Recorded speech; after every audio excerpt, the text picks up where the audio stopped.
Hello there! Welcome to Cerro Gordo, California. This patch of dirt you see behind me used to be a mining boom town in the late 1800s and the early 1900s. Thousands of people called this place home, and countless memories were made and mostly lost. And on a very rare occasion, I'll hear from a family who had relatives who worked here. And on an even more rare occasion, I'll get to meet somebody who actually spent time here when it was an active mine. And that is what we have in this video. It's awful dear of you to do this. Of course, I'm so glad to hear the stories. Yes, yes.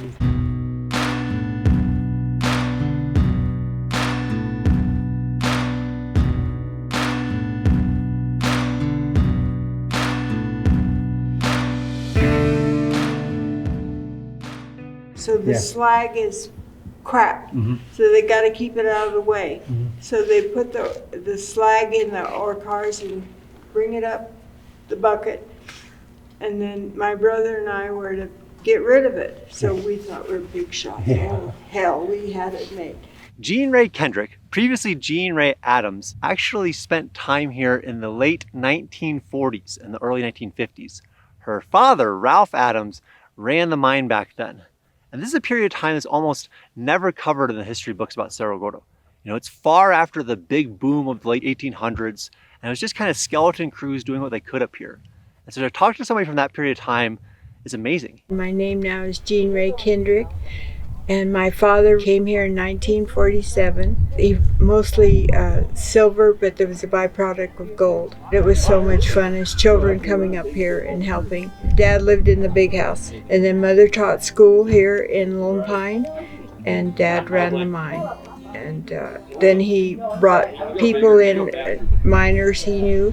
They followed him. Some came from Arizona. He had a hoistman named Smitty, who was fantastic, and the hoistman was one of the most important people because you had to trust who took you down underground.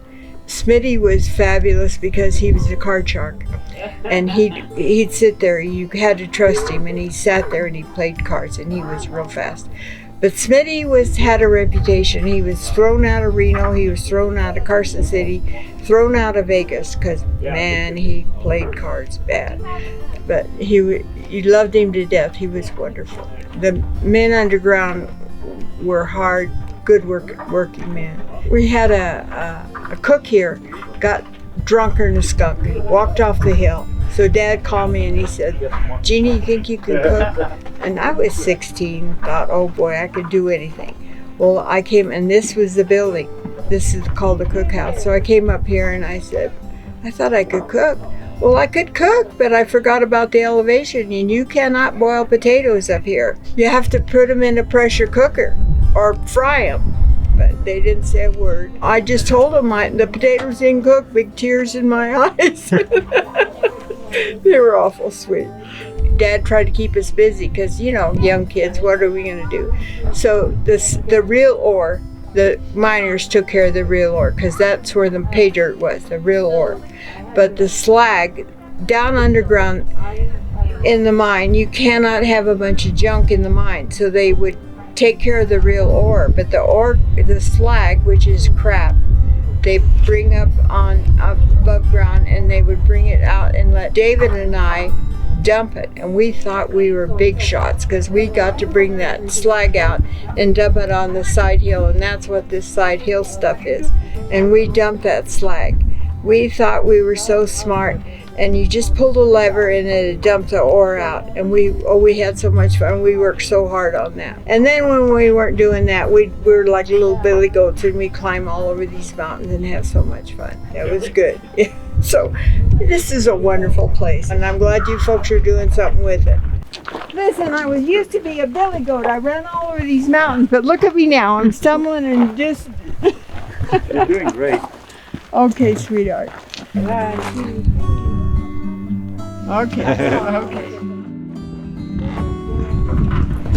Where's the horse?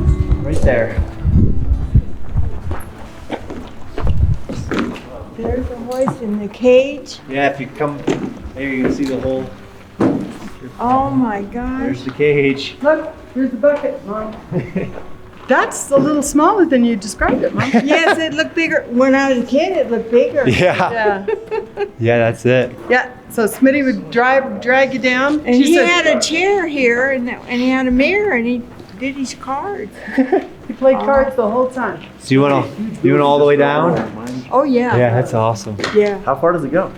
Right now 900 feet. I'm not sure. Wow. Yeah, wait, it went further. Yeah. Yeah. She talks about having gone down to the 1,200 foot level. Yeah, I think maybe Yeah. that didn't. Yeah. I think that's collapsed. And 700 foot, I think, there was a man, Juan Moran. He followed my father from Arizona. He liked to work for my dad. Yeah. And he was on the 700 foot level, and it goes clear out to the other side of the mountain.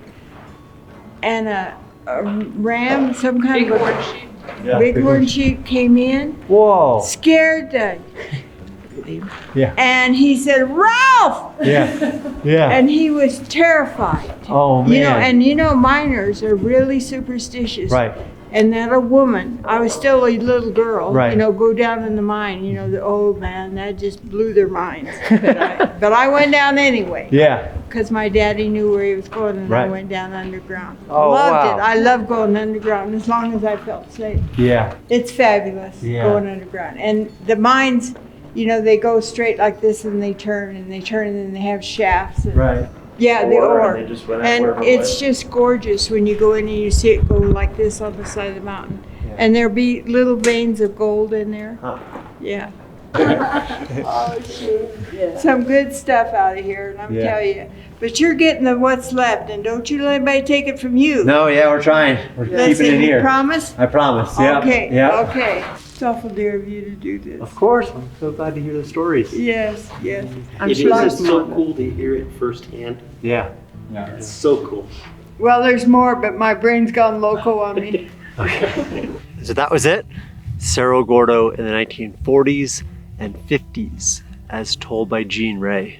And I'm very grateful that we were able to have the conversation when we did, because tragically Jean Ray has passed away since that conversation. I'm very grateful to Cindy, her daughter, and her whole family for coming up here to Cerro Gordo when they did, and allowing not just myself, but everybody watching and beyond to learn from Jean Ray, to get a glimpse into a Cerro Gordo that very few knew. I feel very grateful for that.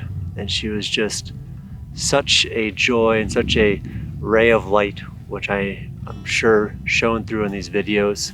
I just felt very grateful to be able to meet her when I did. And hopefully now her story of Cerro Gordo can live on beyond this. So thank you guys for watching, and I will see you guys next time.